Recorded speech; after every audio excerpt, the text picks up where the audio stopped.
যেখানে খুশি সেইখানে বসে সিগারেট খেতে পারে না, অসম্ভব। এটা মেয়েদের কাজ না, এটা ইসলামে হয় না, এটা ধর্মে হয় না।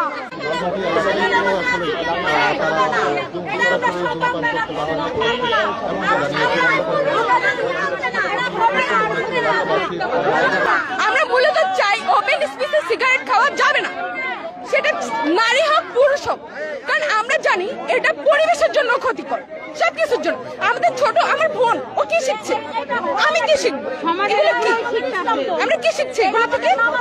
এখানে প্রকাশ্যে যে সিগারেট খাওয়াটা, এখানে তো আমাদের দণ্ডনীয় অপরাধ। আপনি প্রকাশ্যে সিগারেট কিভাবে খাবে? আমি মনে করেন যে আমাদের মুসল্লিকে আপনার সেদিন মানে আঘাত করছিল, উনি কিন্তু জাস্ট তারাবি নামাজে যাচ্ছিলেন। তারাবি নামাজে যাওয়ার সময় ওনাকে বলছিল এখানে কেন সিগারেট খাচ্ছেন, হ্যাঁ, এবং ওনার মুখের মধ্যে জ্বলন্ত কাপ ছুঁড়ে মারছে।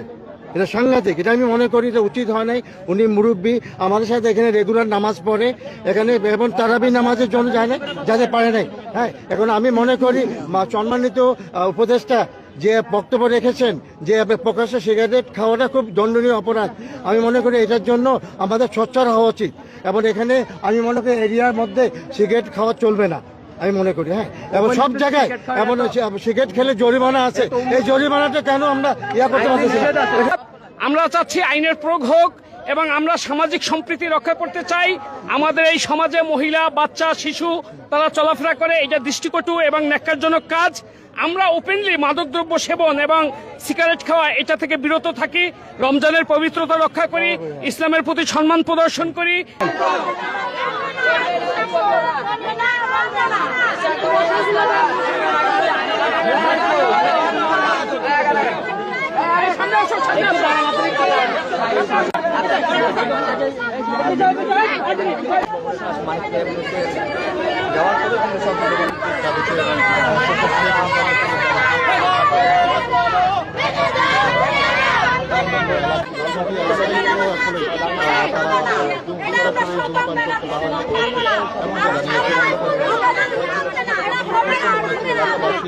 এটা